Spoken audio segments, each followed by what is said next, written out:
నమస్తే, welcome to one TV news. ముందుగా బులెటిన్లో హెడ్లైన్ చూద్దాం.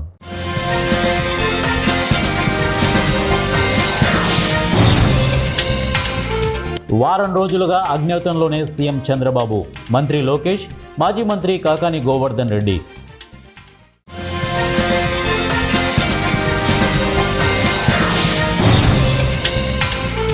పది నుంచి ఉపాధి హామీ బచావో సంగ్రామ్, కాంగ్రెస్ అధిష్టానం ప్రకటన.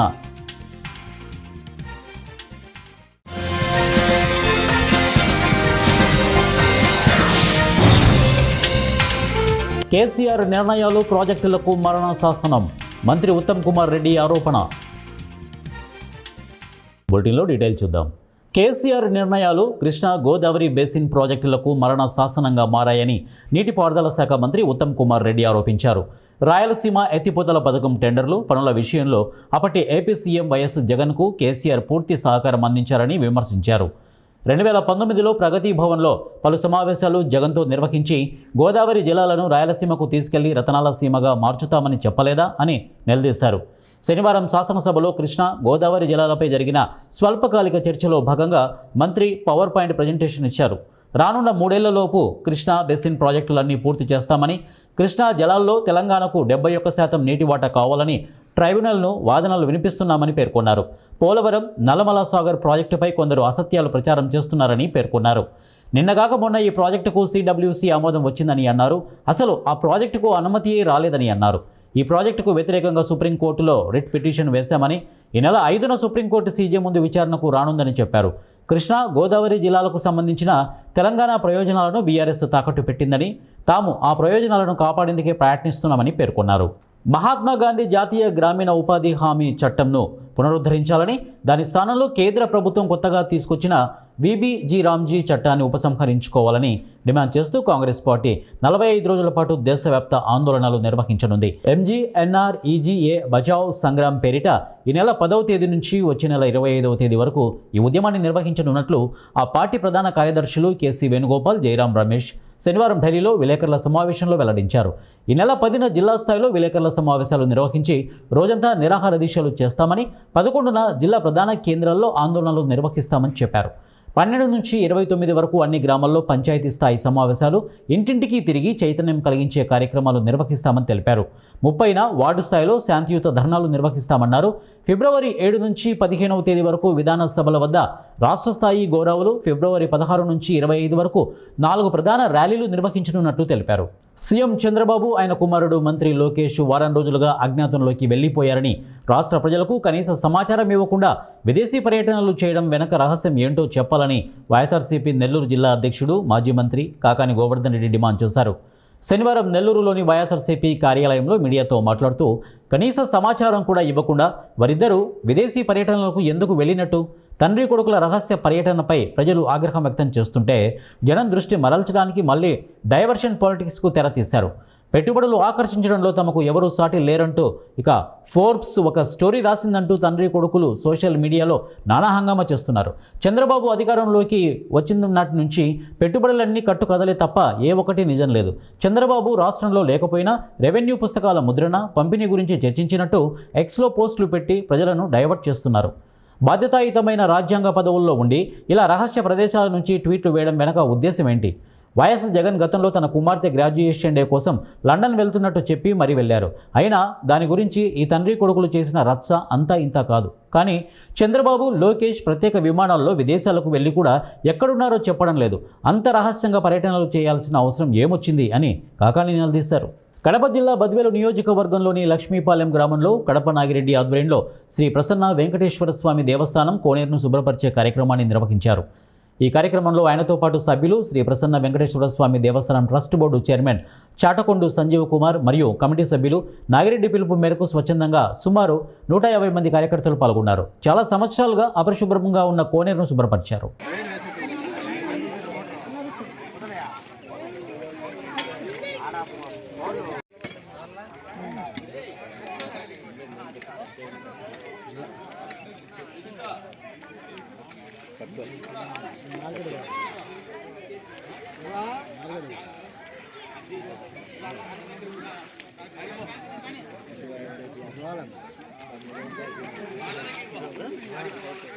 అది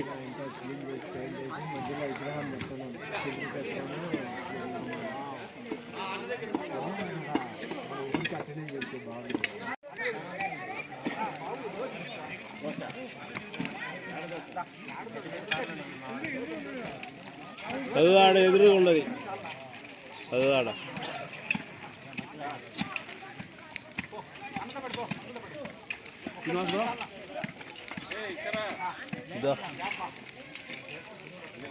కాదు ఆయనదే.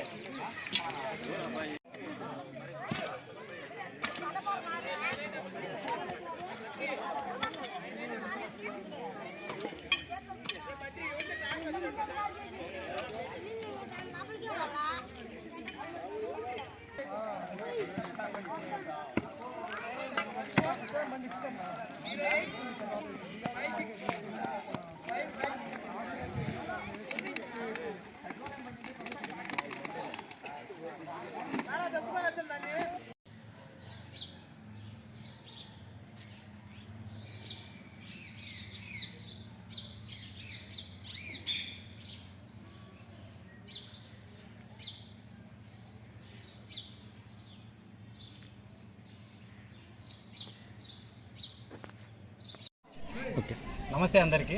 నా పేరు బాలనాగిరెడ్డి. అంటే నేను ఒక క్రియేటర్గా పనిచేసుకుంటూ ఇట్లా పాడుబడిన గుళ్ళు కానీ కోనేరులు కానీ కనుమరుగైపోతున్నాయి చాలా. వాటిని క్లీన్ చేసి మళ్ళీ మన సమాజానికి వచ్చే తరానికి అందించాలనే ఉద్దేశంతో ఈ కార్యక్రమం మొదలుపెట్టినా. అందులో భాగంగానే దూర్ దగ్గర ఒక కోనేరు క్లీన్ చేస్తుంటే నాకు కొన్ని కామెంట్లు రావడం జరిగింది వీడియోకు. అంటే లక్ష్మీపాలెంలో ఒక కోనేరు ఉంది, దాని పరిస్థితి కూడా బాగలేదు, ఒకసారి చూడండి అని కొన్ని కామెంట్లు రావడం జరిగింది. ఆ భాగంగానే ఇక్కడికి వచ్చి నేను కోనేరు చూస్తే చాలా అద్మానంగా ఉంది. అంటే మందు బాటిల్స్, చెత్త, పిల్లల ప్యాంపర్స్ కూడా వేసి పెట్టారు అని అన్నగారితో మాట్లాడాను. మన చైర్మన్ అన్నగారితో మాట్లాడితే లక్షణంగా క్లీన్ చేయండి, మేము కూడా కలుస్తాం వాటిలోని. మాకు గ్రామస్తుల సహకారం కూడా బాగా అందించారు. అందులో భాగంగానే ఈరోజు అంటే చాలామంది నంద్యాల నుంచి, బనగాలపల్లి నుంచి కూడా చాలామంది ఇక్కడ కోనేరును శుభ్రం చేయడానికి వచ్చారు. అంటే ఇది గ్రామస్తులు కూడా కొంచెం గమనించాలి. ఎక్కడి నుంచో అంటే ఇది మన ఊరిదే కాదు, అందరికీ భాగం ఉంది దీన్ని శుభ్రం చేయడంలో. కాబట్టి చాలా దూరం నుంచి కూడా రావడం జరిగింది. ఈ కోనేరు పూర్తి అయ్యేంత వరకు కూడా ఇక్కడ నుంచి ఒక్కరు కూడా కదలరు, పూర్తి చేసే వెళ్తారని చెప్తున్నారు. అందరికీ థ్యాంక్ యూ. మసాయిపేట గత ప్రభుత్వంలో ఏ పథకాలు వచ్చినా దళారులు, బీఆర్ఎస్ నాయకులు వాళ్ళ చేతివాటం ప్రదర్శించేవారన్నారు. నర్సాపూర్ కాంగ్రెస్ ఇన్ఛార్జి ఆవుల రాజిరెడ్డి మసాయిపేటలో ఇందిరమ్మ ఇల్లు గృహప్రవేశానికి హాజరయ్యారు. మసాయిపేట గ్రామంలో 49 మంది నిరుపేదలకు ఇందిరమ్మ ఇల్లు మంజూరు చేశారని అన్నారు. గత ప్రభుత్వంలో 25,000 కోట్ల బడ్జెట్ ఏమైందని మాజీ మంత్రి హరీష్ రావును ప్రశ్నించారు. ఏ పథకం వచ్చినా దళారులు, మరి అప్పటి బీఆర్ఎస్ నాయకులు వాళ్ళ చేతి వాటం ఇస్తేనే కానీ పనులు జరగని రోజులు. భూముల ఆక్రమణలు ఇవన్నీ జరిగింది మీరు ఆ ప్రభుత్వంలో చూసి. మరి ఈరోజు ప్రభుత్వంలో చూడండి, ఏ పథకమైనా తీసుకోండి.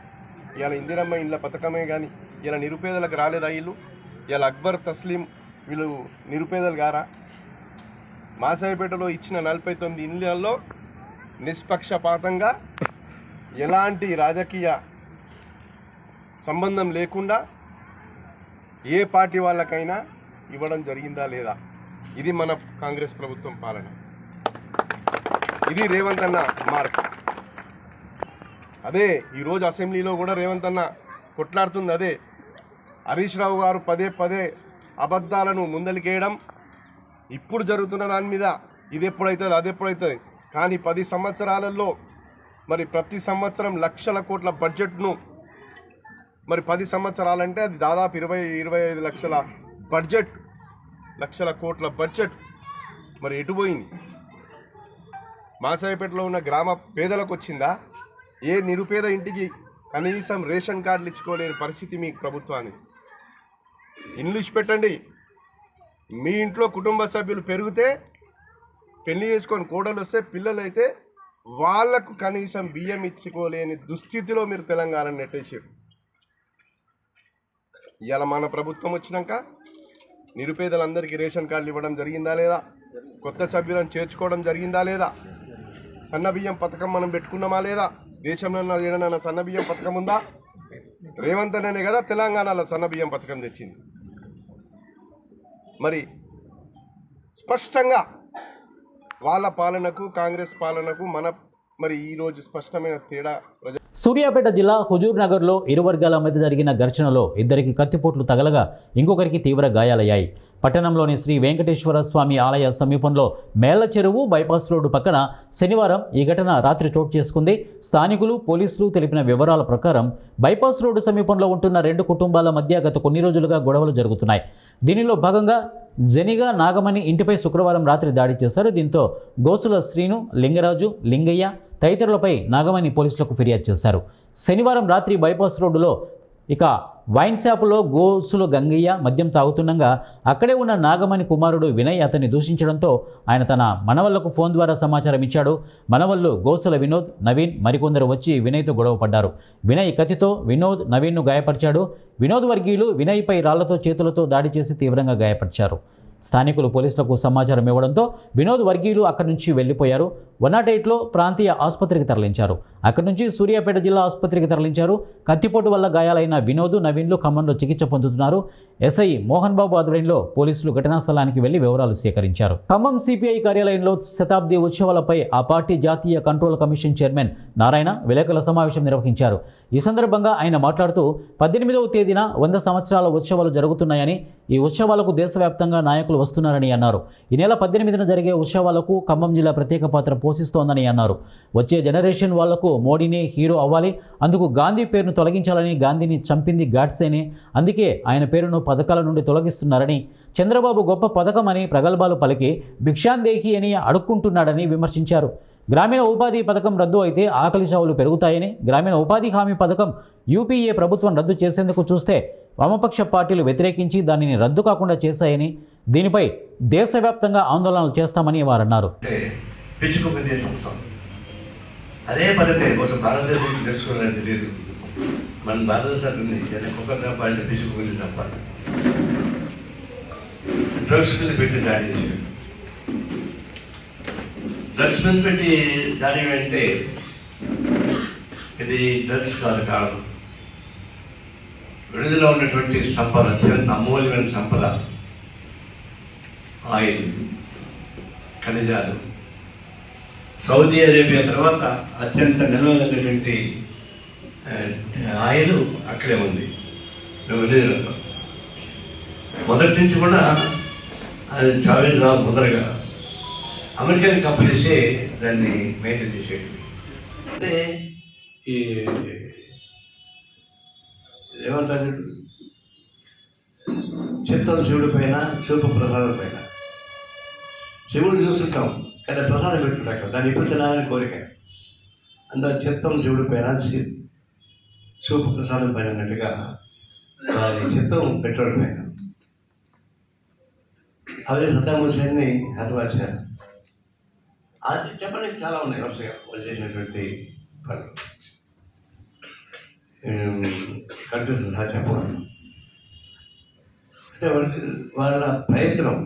అమెరికన్ కార్పొరేట్ కంపెనీస్కి ఎవరు అన్యాయం చేసినా సరే వాళ్ళు సహించరు. దీన్ని ప్రపంచవ్యాప్తంగా ఖండిస్తూ ఉన్నారు.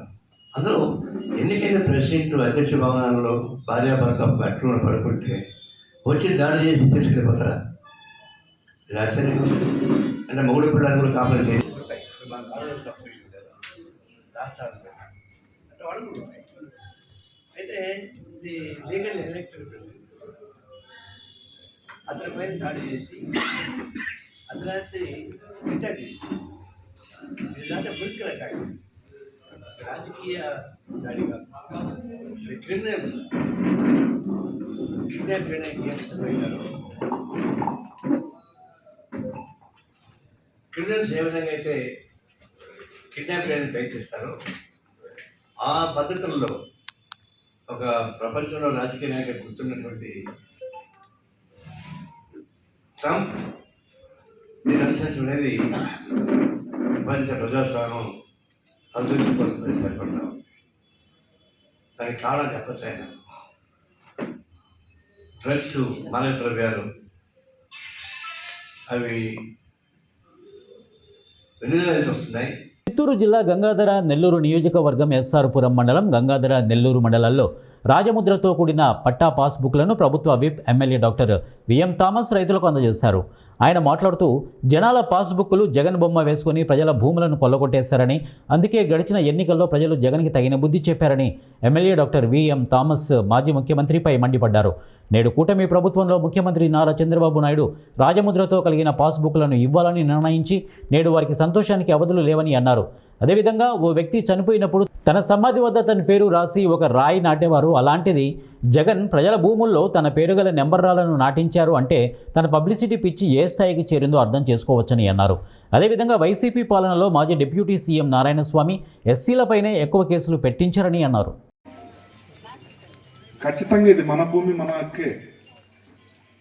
ఇదే జగన్ మామయ్య జగన్ అన్న సొంతంగా వాళ్ళు ఫోటోలు వేసుకున్నాడు. ఏందో ఆయన భూమి ఆయన హక్కు అన్నట్టు కదా. ఇది మన భూమి మన హక్కు. చూడండి ఎంత దౌర్భాగ్యం అంటే, ఏదో సినిమా పోస్టర్ రిలీజ్ చేసినట్టు మన పాస్బుక్లో మన అమ్మ ఫోటో ఉండొచ్చు, మా నాయన ఫోటో ఉండొచ్చు, లేదంటే మా తాత ఇస్తే మా తాత ఫోటో ఉండొచ్చు, లేదంటే మా ముత్తాత ఇస్తే మా ముత్తాత ఫోటో ఉండాలి. కానీ ఈయనేందో మనకి ఇచ్చినట్టు ఈయన ఫోటో పెద్దది వేసుకున్నాడు. చూడండి, అంటే ఈయన ఆస్తి అంటే వైఎస్ రాజశేఖర రెడ్డి లేదంటే వైఎస్ రాజారెడ్డి ఆస్తి మనకి ఇచ్చినట్టు ఇంత పెద్ద ఫోటో వేసుకున్నాడు. ఇది ఎంత దారుణం అంటే ప్రజల్ని ఎంత మ్యాక్సిమం ఇబ్బంది పెట్టించాలో అంత మ్యాక్సిమం ఇబ్బంది పెట్టించారు. నిజంగా జనాలు వచ్చి అంత కసిగా పోయిన ఎలక్షన్లో 2024 ఎలక్షన్లో పనిచేశారు. అందుకే చిత్తుగా ఓడగొట్టారు. వాళ్ళ సైకోయిజం ఎంత అంటే మనం స్వేచ్ఛగా ఎక్కడ కూడా మాట్లాడలేము. ఎక్కువ మాట్లాడితే కేసులు, ఎక్కువ మాట్లాడితే మీ పైన ఎస్సీ ఎస్టీ కేసులు, హరాస్మెంట్ కేసులు, ఏమని కూడా తెలియదు. వచ్చి సడన్గా వచ్చి పోలీసు వచ్చి మనం పట్టుకొని వెళ్ళిపోతాడు. ఆడ స్టేషన్కి పోయేంత వరకు కూడా నీ పైన ఏం కేసు అని కూడా తెలియదు. ఇలా సైకోయిజం చేశారు. అదేవిధంగా చూశారంటే 2000 వాళ్ళు ఉండే టర్మ్, నారాయణ స్వామి ఉండే టర్మ్ వచ్చి 2019-24లో హైయెస్ట్ నెంబర్ ఆఫ్ కేసు ఎవరిని పైన పెట్టారంటే ఎస్సీల పైన పెట్టారు. మీరు స్టేషన్లో ఎత్తుకోండి. ఎన్టీఆర్ జిల్లా తిరువూరు నియోజకవర్గ విసన్నపేట మండలం రామానగరం వాస్తవ్యులు మొండితోక పరమానందం సుశీలమ్మ దంపతులు స్కూల్ హెడ్ మాస్టర్గా పనిచేసి వారి కుమారుడు మేజర్ మొండితోక సుప్రీంగర్ 1TV ఇంటర్వ్యూలో మాట్లాడుతూ తన బాల్య స్మృతులను గుర్తు చేసుకుంటూ తన విద్యాభ్యాసం తన తల్లిదండ్రుల వద్ద బాల్యంలో చదువుకున్నాను, ఇంటర్మీడియట్ డిగ్రీ తిరువూరు మచిలీపట్నం కాలేజీలలో చదువుకున్నాను, తాత బ్రిటిష్ వారి వద్ద మిలిటరీలో పనిచేస్తారని అన్నారు. ఆయన స్ఫూర్తితోనే నేను ఎన్సీసీలో చేరాను. దేశంలో అనేక రాష్ట్రాలలో ఎన్సీసీ క్యాంపులు నిర్వహించి విద్యార్థులకు ట్రైనింగ్ ఇచ్చాను. నా దగ్గర నేర్చుకున్న విద్యార్థులు తెలంగాణ రాష్ట్రంలో జనగామ అడిషనల్ కలెక్టర్గా సేవలు అందిస్తున్న బి రోహిత్ సింగ్ నేవీలో, ఆర్మీలో విద్యార్థుల దేశ సేవలో ఉన్నారు. 200 మంది పోలీసు ఉద్యోగాలు చేస్తున్నారు. నేను రాసిన ఆర్టికల్కి గిన్నీస్ బుక్ ఆఫ్ వరల్డ్లో చోటు దక్కింది. ఈ సందర్భంగా దుబాయ్ ఇండోనేషియా బాలికలో నాకు సన్మానం జరిగింది. జనవరిలో 2026 30వ తారీఖున వివిధ దేశాల పిలుపుని అందుకుని ఆ దేశాలు వెళ్ళి ఆయన చేసిన సేవలు పురస్కారాలు అందుకోబోతున్నారు మేజర్ తెలియజేశారు. హైదరాబాద్లోని వివేకవర్తిని కాలేజ్లో నేను ఎన్సీసీ ఆఫీసర్గా జాయిన్ అయ్యాను. ఎన్సీసీ ఆఫీసర్గా జాయిన్ అయిన మొట్టమొదటి బ్యాచ్లోని 4 క్యాడెట్స్ ఢిల్లీ రిపబ్లిక్ డేకి వెళ్ళటం జరిగింది. వారిలోని ఒక క్యాడెట్ ఇప్పుడు ప్రస్తుతం జనగాం డిస్ట్రిక్ట్ అడిషనల్ కలెక్టర్గా పనిచేస్తున్నారు. ఆయన పేరు బి రోహిత్ సింగ్. ఇంకా మా క్యాడెట్ ఇంకొక ఆయన లెఫ్టినెంట్ కర్నల్ ఆర్మీలో పనిచేస్తున్నారు. ఆయన పేరు లెఫ్టినెంట్ కర్నల్ నానాజీ. ఇంకొక ఆయన నేవీలో కమాండర్గా పనిచేస్తున్నారు. ఆయన పేరు కమాండర్ ఆకేటి సాగర్. ఇట్లా ఎంతోమంది నా క్యాడెట్స్ దేశ సేవలో సైన్యంలోని మరి పనిచేస్తూ ఉన్నారు. ఇంకా నా క్యాడెట్స్ నా సర్వీసులో 200 మంది ఎన్సీసీ క్యాడెట్స్ పోలీస్ డిపార్ట్మెంట్లో జాయిన్ అయ్యారు. మరి ఒక 35 మంది ఎంబీబీఎస్ డాక్టర్స్ అయ్యారు. మరి నా దగ్గర ఎన్సీసీ చేసి ఇంజనీరింగ్ చేసి ఫారిన్ కంట్రీస్లో సాఫ్ట్వేర్ ఇంజనీర్స్గా పనిచేసే వాళ్ళు అయితే థౌజండ్స్లో ఉన్నారు. మరి ఈ విధంగా నేను ఇంగ్లీష్ టీచింగ్ చేస్తూ నా రీసెర్చ్ కూడా కొనసాగిస్తూ నేను రీసెర్చ్ ఆర్టికల్స్ కూడా ఇంటర్నేషనల్ జర్నల్స్ పబ్లిష్ చేస్తూ ఉండినాను. అయితే నేను పిహెచ్డి మాత్రం ఈ ఇంగ్లీష్ టీచింగు ఎన్సిసి నేను ఎన్సిసి క్యాంప్స్కి ఇండియాలో రకరకాల రాష్ట్రాలకి మా క్యాడర్స్ని తీసుకుని వెళ్ళటం వలన నేను పిహెచ్డి పూర్తి చేయలేకపోయాను. అయినా కానీ నా సర్వీస్లో ఉండంగానే 2023 సంవత్సరంలో నేను రాసిన రీసెర్చ్ ఆర్టికల్ ప్రపంచంలోనే thickest book of research articles, దానిలోని నా article human values oriented education అనే ఆర్టికల్కి స్థానం దొరికి గిన్నిస్ వరల్డ్ రికార్డ్ స్థానం సంపాదించాను. ఆ తర్వాత 2023లోనే దుబాయ్లో దుబాయ్ షేక్ గ్రాండ్ సన్ నాకు సన్మానం చేయటం జరిగింది. అక్కడ కూడా నేను ఇంటర్నేషనల్ కాన్ఫరెన్స్లో పాల్గొన్నాను. ఇటీవల కాలంలో బాలి ఇండోనేషియాలో కూడా ఇంటర్నేషనల్ కాన్ఫరెన్స్లో పాల్గొన్నాను. నా రీసెర్చ్ పేపర్ ప్రజెంట్ చేసిన తర్వాత నాకు అక్కడ బెస్ట్ ఎడ్యుకేటర్ అవార్డు అనేది దొరికింది. మరి ఇదే నెలలోనే నేను చివరి 30వ తారీఖున నేను మలేషియా వెళ్ళి ఇంటర్నేషనల్ కాన్ఫరెన్స్లో నా రీసెర్చ్ పేపర్ ప్రజెంట్ చేయబోతున్నాను. మరి నా సర్వీస్ అంతట్లో కూడా విద్యార్థుల సేవ చేస్తూ ఇంగ్లీష్ టీచింగ్ చేస్తూ మరి విద్యార్థుల కెరియర్ వాళ్ళు జీవితంలో స్థిరపడటానికి ఎంతో సహాయం చేశాను. కానీ నా పిహెచ్డి నేను పూర్తి చేయలేకపోయాను. అయితే దాన్ని వదిలిపెట్టలేదు. ఇప్పుడు నేను పిహెచ్డి కొనసాగిస్తున్నాను. ఒక 6 నుంచి 9 నెలల్లో పూర్తి అవుతుంది. సో ఇంతవరకు నేను చేసిన సేవను ఎంతోమంది ప్రముఖులు గుర్తించి నాకు సన్మానాలు చేయటం జరిగింది. మరి ఏదైనా నేను ఇంకనూ రీసెర్చ్ చేసి నేను ఇప్పుడు ప్రస్తుతం నేను పిహెచ్డి ఏపీ తెలంగాణ రాష్ట్రాల్లో గ్రాడ్యుయేట్ స్టూడెంట్స్ గ్రాడ్యుయేషన్ అయినా కానీ ఉద్యోగాలు దొరకపోవటానికి కారణం ఏంటి? కమ్యూనికేషన్ స్కిల్స్ వారు సరిగా నేర్చుకోకపోవటం వలన.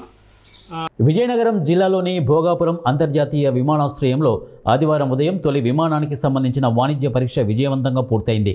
నిర్మాణంలో 96% పనులు పూర్తయిన విమానాశ్రయానికి కేంద్ర మంత్రి కె రామ్మోహన్ నాయుడు, విజయనగరం ఎంపీ కలిశెట్టి అప్పలనాయుడు తదితరులు ఉదయం 11 గంటల ప్రాంతంలో తమ తొలి పర్యటనలో సురక్షితంగా చేరుకున్నారు.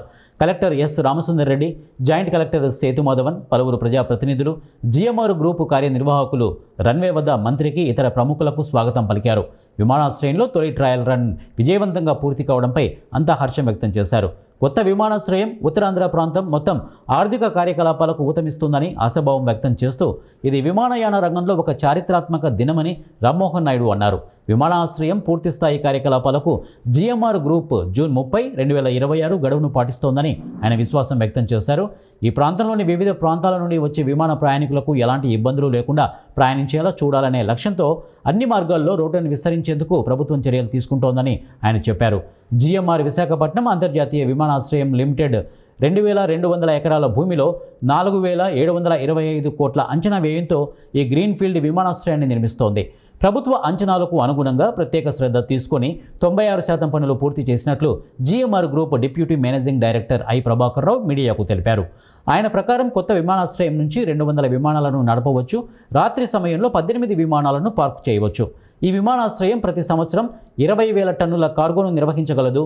బల్క్ డ్రగ్స్, వ్యవసాయ సముద్ర ఉత్పత్తులు మరియు ఇతర ఉత్పత్తులను ఎగుమతి చేయడానికి ఒక పెద్ద కార్గో టెర్మినల్ కూడా నిర్మిస్తున్నారు. ప్రయాణికులకు ఎలాంటి ఇబ్బందులు లేని సేవలను అందిస్తామని ఆ గ్రూప్ పేర్కొంది. ప్రయాణికుల కోసం 18 ఇమ్మిగ్రేషన్ కౌంటర్లను ఏర్పాటు చేయనుంది. విశాఖపట్నం జిల్లా నుండి 33% మంది ప్రయాణికులు, మిగిలిన 67% మంది ఉత్తరాంధ్ర, ఒడిశా, ఛత్తీస్గఢ్ మరియు ఇతర ప్రాంతాల నుండి వస్తారని ఆ గ్రూప్ అంచనా వేస్తోంది. Distance to Bhogapuram is roughly about 1600 kilometers from here, which will be covered in 1 hour and 50 minutes once we get airborne. Important role in strengthening the aviation ecosystem and advancing the industry towards new horizons. On behalf of entire air bulletin ముగించే ముందు headlines మరొకసారి.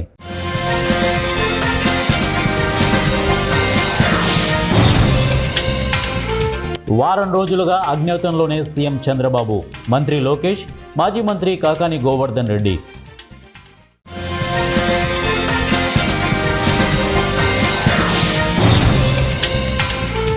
పది నుంచి ఉపాధి హామీ బచావో సంగ్రామ్, కాంగ్రెస్ అధిష్టానం ప్రకటన.